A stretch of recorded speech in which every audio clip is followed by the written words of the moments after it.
दो शब्द है, एक चिंता और दूसरा चिंतन।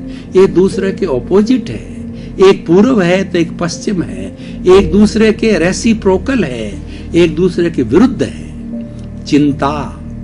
चिंता चिता से बुरी होती है।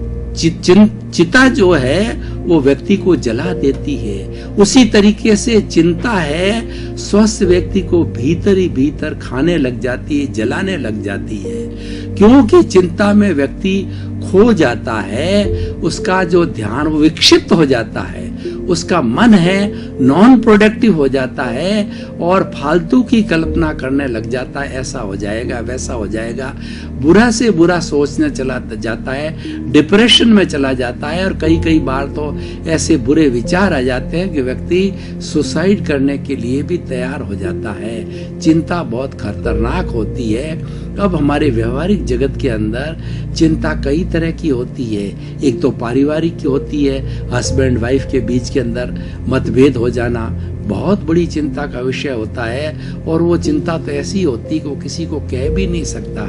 उसी तरह के पेरेंट्स के साथ में, भाइयों के साथ के अंदर पारिवारिक जो है चिंता होती है। उसके बाद में धंधे की चिंता होती है कि धंधे के अंदर व्यक्ति के घाटा लग जाता है, धंधा चलता नहीं है, ग्राहक आते नहीं है, ब्याज लगता जाता है, बिजली का मीटर और दुकान का किराया लगता रहता है और प्रॉफिट नहीं होता है। यह भी एक चिंता का विषय है। और व्यक्ति का स्वास्थ्य गिर जाता है, यह भी एक चिंता का विषय है। अपने जो बच्चे होते हैं कुसंस्कारी हो जाते हैं, गलत लाइन चले जाते हैं, गलत कार्य कर ले लग देते हैं, पढ़ते नहीं हैं, यह भी चिंता का विषय होता है। और आमदनी से खर्चा अधिक होता है, यह भी चिंता का विषय होता है। और बड़े बड़े जो नेता होते हैं वो क्या चुनाव में हार जाते हैं, यह भी एक चिंता का विषय होता है। तो इस तरीके से चिंता तो हमारे जीवन में लगी रहती है, क्योंकि चिंता का संबंध है वो दुख से है और उसका विरुद्ध है सुख।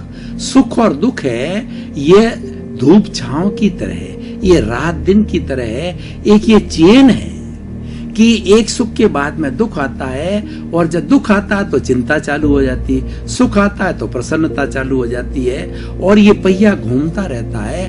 और प्रकृति का नियम है, हर संयोग के साथ में वियोग जुड़ा होता है। हमेशा चिंता नहीं रहती है, हमेशा दुख नहीं रहता है, और वह भी जाने वाला है, सुख भी जाने वाला है, प्रसन्नता भी जाने वाली है, चिंता भी जाने वाली है, सुख भी जाने वाला है और दुख भी जाने वाला है। यह हमें अभ्यास होना चाहिए। ये भाव हमारे मन के अंदर, ये धारणा, ये कॉन्सेप्ट, ये चिंतन हमारे भीतर हमेशा क्लियर रहना चाहिए। ये तो हो गई चिंता की बात। अब प्रश्न ये है कि इन सब बातों को लेकर हमारे चिंता हो गई, लेकिन चिंता करने से क्या होगा? चिंता करने से हमारी जो प्राण शक्ति है, विटालिटी है, वह विटालिटी खत्म होती जाती है। आप चिंता करोगे तो भी विटालिटी खत्म होती है, और चिंतन करके और कोई रास्ता निकालोगे उसमें भी खर्च होती है। तो चिंता के बनिस्पत हम चिंतन करें। कोई भी हमारे साथ में हादसा हो गया, चिंता का कारण बन गया, तो आप चिंतन कीजिए। आप सोचिए कि what are the reasons of this calamity, what is the reason of the having the grief, what is the reason of having the sorrow. ये चिंता का कारण क्या आखिर? उसकी गहराई में जाएंगे, उसका हमें कारण का पता चलेगा। ये चिंतन से आता है। चिंतन का अर्थ होता है कि प्लानिंग कीजिए, आप सोचिए, विचार कीजिए। ये जवाब आपके भीतर से आएगा। क्यों? चिंता किसकी है? चिंता आपकी है, तो उसका कारण आपके पास है, दूसरे के पास नहीं है। अगर दूसरे की चिंता हो तो दूसरे के पास जवाब होगा। समाज की चिंता होगी तो जवाब समाज के पास होगा। देश की चिंता होगी तो जवाब देश के पास होगा। म्युनिसिपैलिटी की चिंता है तो जवाब म्युनिसिपैलिटी के पास होगा। आपकी व्यक्तिगत चिंता है तो आपका जवाब आपके पास है।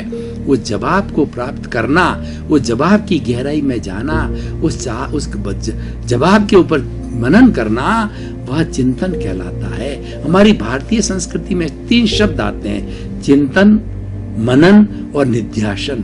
तीनों बड़े इंपॉर्टेंट है। सबसे पहले आप चिंतन करो। कोई भी प्लानिंग कर रहे हो, चिंता का कारण पता पड़ गया तो उसको एक प्लान मान करके आप चिंतन करो। उसके बाद में, चिंतन के बाद में मनन कीजिए। उसकी प्लानिंग कीजिए कि चिंता को कैसे दूर किया जाए, इस कार्य को कैसे प्राप्त किया जाए, इसका हम कैसे रिजल्ट प्राप्त करें, उसकी सारी प्लानिंग को चॉक आउट करो। वो मनन कहलाता है। और निध्यासन, भीतर उतर जाइए और एग्जीक्यूशन चालू कर दीजिए।